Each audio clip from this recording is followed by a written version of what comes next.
사사자키 정관용입니다는 청취자 여러분의 참여로 이루어집니다. 단문 50원, 장문 100원의 정보 이용료가 부과되는 문자 샵 1212로 보내셔도 되고요. CBS 어플리케이션 레인보우로는 무료로 의견 남기실 수 있습니다. 아주 편리하게 방송을 다시 들으실 수도 있는데요. CBS 레인보우를 통해서도 가능하고요.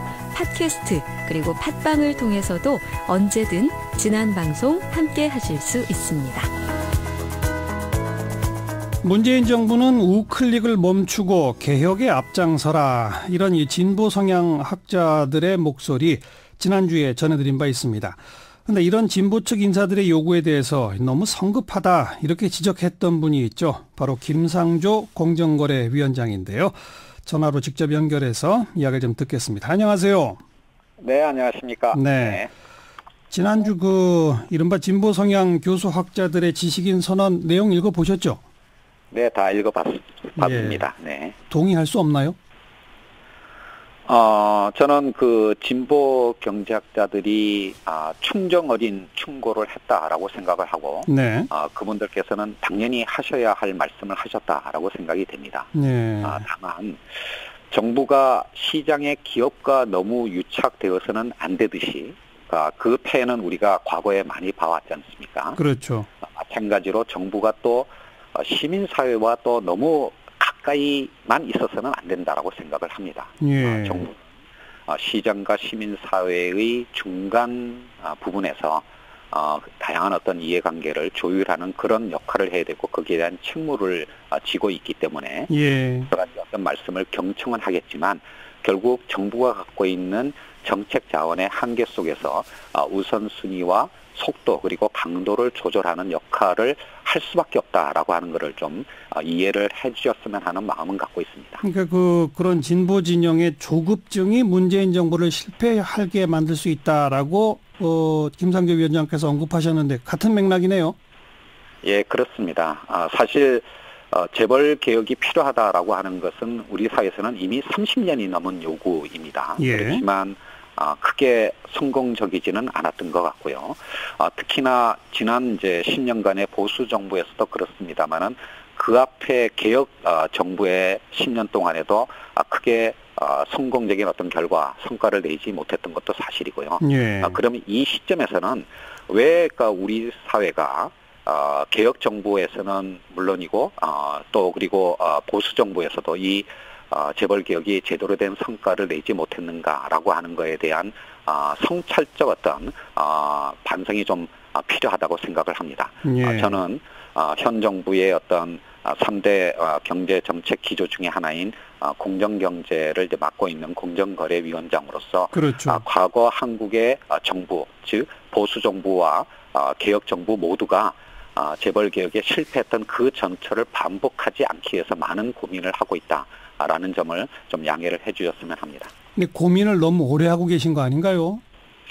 그렇지는 않습니다. 사실 저는 작년에 공정거래위원장으로 취임하면서 예. 제 임기 3년 동안 사실은 해야 할 일들을 이렇게 순차적으로 1년 단위로 정리를 했던 바가 있고요. 네.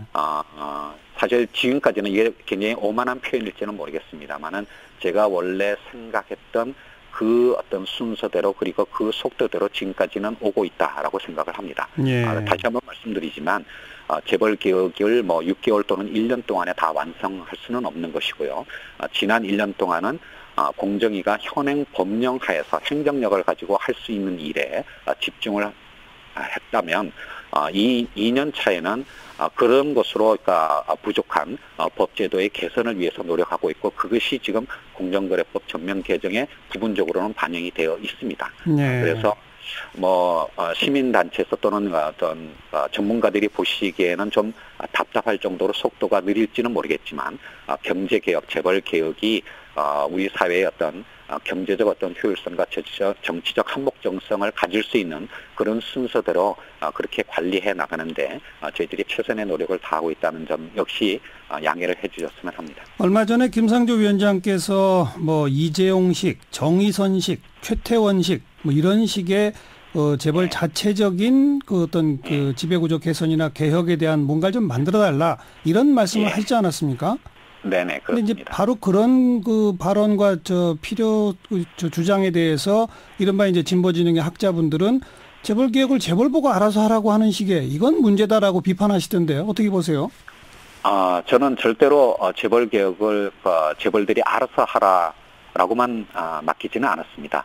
아까도 말씀드렸다시피 지난 1년 동안은 공정위가 가진 현행 법령하에 행정력으로 할 수 있는 어떤 조치들, 예컨대 일감 몰아주기에 대한 조사와 제재도 열심히 했고요. 예. 그 결과 이미 시장에서는 비가역적인 어떤 변화가 나타나고 있다라고 생각합니다. 그 대표적인 증거 중에 하나가 사실은 법령의 개정 없이도 기존 순환출자의 상당 부분이 해소되어서 이제 순환출자 문제는 역사의 뒤안길로 사라졌다고 저희들은 평가를 하고 있습니다. 예. 그리고 저는 재벌개혁이 예컨대 지주회사 제도의 자회사 지분율을 현행 20, 40에서 30, 50으로 상향한다든지 또는 일감 몰아주기의 기준을 퍼센트를 어떻게 조정하는 그런 방식의 법령적 수단만으로 이루어지는 것은 아니라고 생각합니다. 네. 지배구조 개선의 핵심은 의사결정자들이 늦지 않게 적절한 타이밍에 결정하고 그 결정에 대해서 책임을 지는 제도와 현실 관행을 만들어내는 데 있다라고 생각하고요.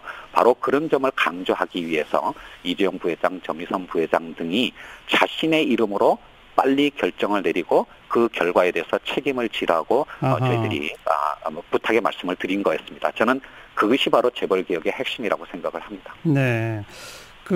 진보 진영이 너무 조급한 거 아니냐라고 하는 반응에 대해서 그 당시 제가 이제 전성인 교수와 인터뷰를 했는데 오히려 문재인 정부가 조급하다. 네. 그래서 대표적인 사례를 그 당시에 이 자동차 왜 소비세 깎아주는 그 정책을 발표하지 않았습니까?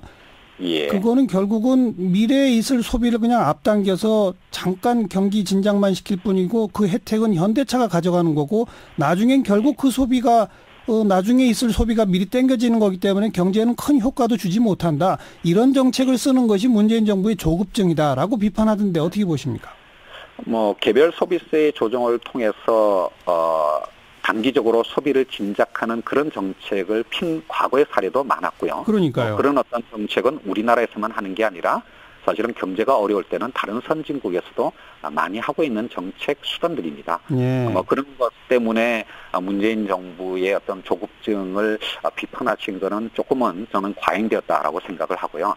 제가 말하고 싶은 것은 바로 이 부분입니다. 네. 예를 들어서 2012년도에 정말 우리 사회에서 경제민주화 열풍이 최고조로 올라왔을 때 당시에 민주당이 총선과 대선에서 연달아 패했습니다. 예. 도저히 질 수 없는 어떤 환경 속에서 두 번의 선거를 연달아 졌거든요. 그 이유가 뭘까라고 하는 거에 대해서 우리가 특히 진보 개혁 진영이 좀 회고를 해볼 필요가 있다라고 생각을 하고요. 네. 물론 재벌개혁과 경제민주화라고 하는 것이 포기할 수 없는 개혁의 원칙이자 목표이지만 그것 자체가 공허해서는 안 된다라고 생각을 합니다. 즉 개개 국민들의 삶의 질의 개선이 이루어질 수 있는 것을 체감할 수 있도록 만들어가는 것이 필요하다고 생각하고요.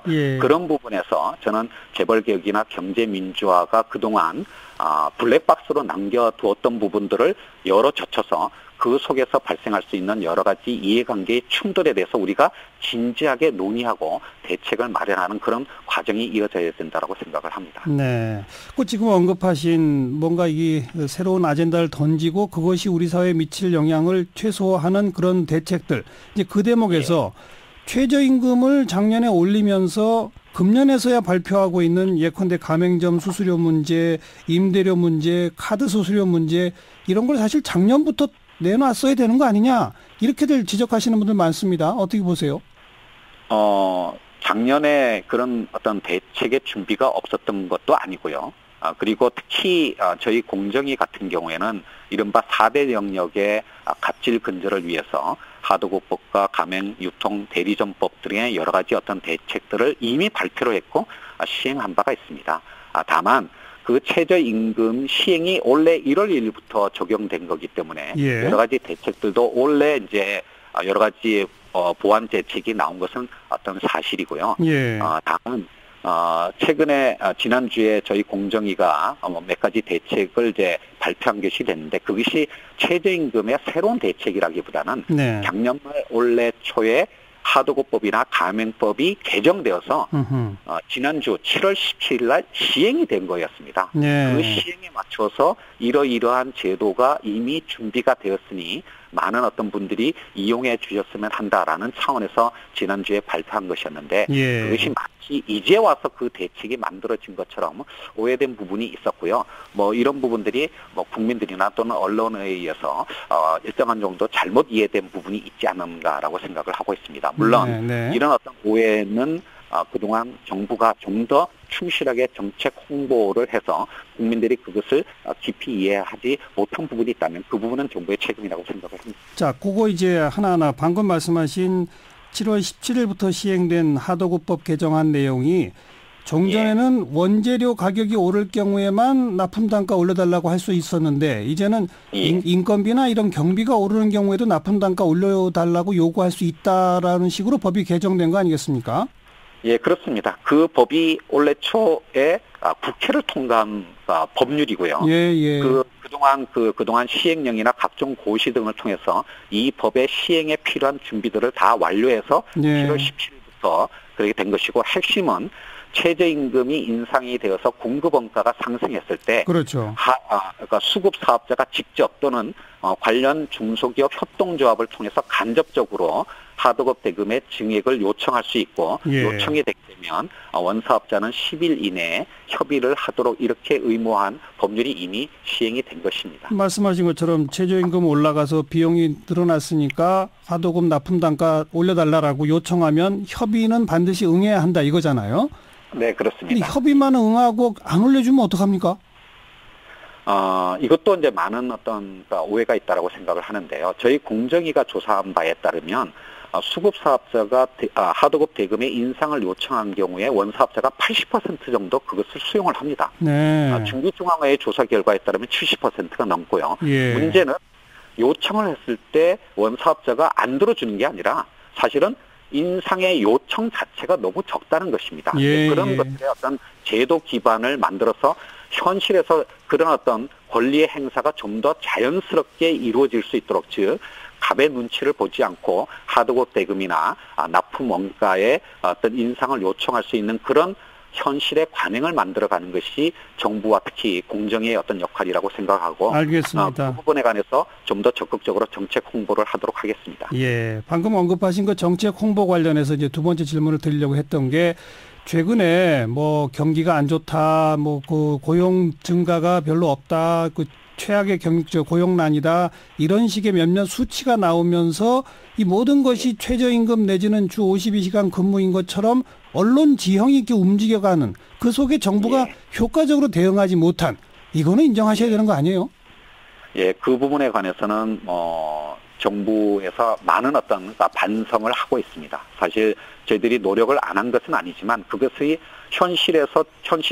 현장에 전달되고 활용되지 않는다면 그 정책이 무슨 의미가 있겠습니까? 그렇죠. 그런 측면에서 저희들이 제대로 어떤 정책 홍보나 또는 활용에 도움이 되는 그런 여러 가지 노력들이 부족했다는 것에 대해서는 정말 철저하게 반성을 하고 있고요. 다만 현재의 경제적 어려움이 그렇게 위기라고 부를 만큼 어려운 것은 아니라고 생각합니다. 사실 우리나라의 잠재 성장률이 2.8% 정도인데 뭐 정부가 하반기 경제 정책의 어떤 목표를 2.9%로 GDP 성장률을 2.9%로 설정하지 않았습니까? 그렇죠. 따라서 뭐 현재 상황을 어떤 위기라고 단정하기는 어려운 것 같고요. 다만 그런 것이 이제 구조조정 어떤 기업을 중심으로 해서 특히 또 소상공인, 편의점을 비롯한 소상공인에게 여러 가지 어려움들이 집중되는 부분이 있는데 그런 부분에 대해서 좀 더 세심한 보완 정책을 마련해서 곧 시행할 예정을 갖고 있습니다. 한 8월 중에 예정돼 있으니까 조금 더 지켜봐 주셨으면 하는 생각을 갖고 있습니다. 8월 중에요. 그 소상공인 대책의 뭐 하나라고도 볼 수 있겠습니다만은 최근에 공정거래위원회가 프랜차이즈 본사 조사하겠다라는 계획을 내놓으셨죠. 예. 이게 결국은 그 역시 사실은 좀 타이밍이 우연히 맞아지다 보니까 이제 그렇게 된 것인데요.